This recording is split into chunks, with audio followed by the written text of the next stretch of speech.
প্রবাসী বন্ধু BD YouTube চ্যানেলে আপনাকে স্বাগতম। প্রবাসী কর্মী ভাই বোনদের মেধাবী সন্তানদের জন্য শিক্ষাবৃত্তি বিজ্ঞপ্তিটি 10 নভেম্বর 2024 ওয়াইজানার্স কল্যাণ বোর্ডের ওয়েবসাইটে প্রকাশিত হয়েছে। বিজ্ঞপ্তিটি বিষয়ে বিস্তারিত আলোচনা করছি। এসএসসি অথবা সমমান 2024 ও এইচএসসি অথবা সমমান 2023 ক্যাটাগরিতে প্রবাসী কর্মী সন্তানদের শিক্ষাবৃত্তি প্রদানের জন্য দরখাস্ত আহ্বান। প্রবাসী কর্মীর মেধাবী সন্তান যারা 2024 সালে এসএসসি অথবা সমমান পরীক্ষায় উত্তীর্ণ হয়ে দেশের বিভিন্ন শিক্ষা প্রতিষ্ঠানে একাদশ অথবা সমমান অথবা ডিপ্লোমা কোর্সে প্রথম সেমিস্টার অথবা বর্ষে অধ্যয়নরত এবং 2023 সালে এইচএসসি সমমান পরীক্ষায় উত্তীর্ণ হয়ে দেশের বিভিন্ন বিশ্ববিদ্যালয় অথবা মেডিকেল কলেজে প্রথম সেমিস্টার অথবা বর্ষে অধ্যয়নরত তাদের নিকট হতে নিম্নবর্ণিত শর্ত সাপেক্ষে অনলাইনে দরখাস্ত আহ্বান করা যাচ্ছে। শর্তাবলী: যে সকল প্রবাসী কর্মী সন্তানগণ শিক্ষাবৃত্তির জন্য আবেদন করতে পারবে। ক. বিএমইটি ডাটাবেসের মাধ্যমে বহির্গমন ছাড়পত্র গ্রহণকারী অথবা ওয়াইজানার্স কল্যাণ বোর্ডের মেম্বারশিপ গ্রহণকারী প্রবাসী কর্মী সন্তান। খ. ওয়াইজানার্স কল্যাণ বোর্ড হতে আর্থিক অনুদান পেয়েছেন বা পাবেন এমন মৃত প্রবাসীর সন্তান।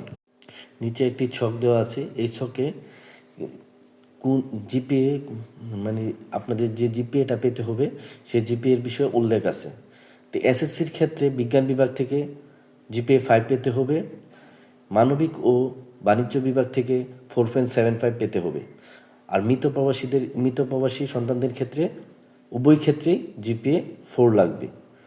এইচএসসি অথবা সমমান এর ক্ষেত্রে বিজ্ঞান বিভাগ থেকে 4.80, মানবিক ও বাণিজ্য বিভাগ থেকে 4.50। এক্ষেত্রেও মৃত প্রবাসী কর্মীদের সন্তানদের ক্ষেত্রে উভয় ক্ষেত্রে জিপিএ 4 লাগবে। এখানে উল্লেখ আছে যেসব কাগজপত্রের আপনার স্ক্যান কপি সেখানে অনলাইনে জমা দিতে হবে, সেসব কাগজপত্র আগে থেকে স্ক্যান করে নেবেন। সেটা হচ্ছে যেই মাপে আপনাদের এখানে কিছু পিক্সেলের একটা মাপ দেওয়া আছে, মেজারমেন্ট দেওয়া আছে, সেই মেজারমেন্টে আপনারা স্ক্যান করে সেই সাইজটা করে নেবেন। তো এখানে আমি কাগজগুলো উল্লেখ করে দিচ্ছি। পিতা/মাতা প্রবাসী কর্মী হওয়ার সপক্ষে প্রমাণক হিসেবে বিএমইটির বহির্গমন ছাড়পত্র, WE/WB সদস্য সম্বলিত পাসপোর্ট এর কপি, শিক্ষার্থীর 1 কপি ছবি, শিক্ষার্থীর স্বাক্ষর, শিক্ষা প্রতিষ্ঠানে প্রদানের মোবাইল নাম্বার সহ অধ্যয়নরত শিক্ষা প্রতিষ্ঠান হতে প্রত্যয়নপত্র, প্রবাসী মৃতকর্মী সন্তানদের ক্ষেত্রে বিদেশস্থ বাংলাদেশে মিশন কর্তৃক ইস্যুকৃত এনওসি, শিক্ষার্থীর জন্ম নিবন্ধন অথবা এনআইডি কার্ড এর কপি। এই প্রদানকৃত শিক্ষাবৃত্তিটির মেয়াদ কত দিন হবে এখানে উল্লেখ আছে।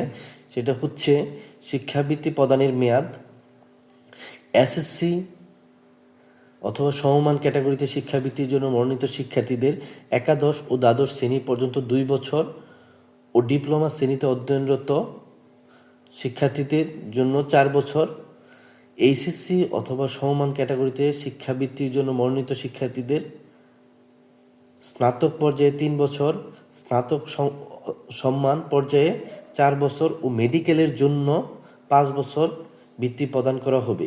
এক্ষেত্রে শিক্ষার্থীর সেশন জট বিবেচনায় আনা হবে না। অনলাইনে আবেদনের প্রক্রিয়া: আবেদনটি অবশ্যই অনলাইনে করতে হবে। আমি আবেদনের লিঙ্কটি কমেন্ট বক্সে দিয়ে দিচ্ছি, আপনারা আবেদন করে নেবেন। এখানে উল্লেখ্য যে আবেদনটি শুরু হয়েছে 25 নভেম্বর 2024। আবেদনের শেষ তারিখ হচ্ছে 24 ডিসেম্বর 2024। এর মাঝখানে আপনারা অনলাইনে আবেদন করে নেবেন। আর ভিডিওটি শেয়ার করে অপর ভাইকে দেখার সুযোগ করে দেন।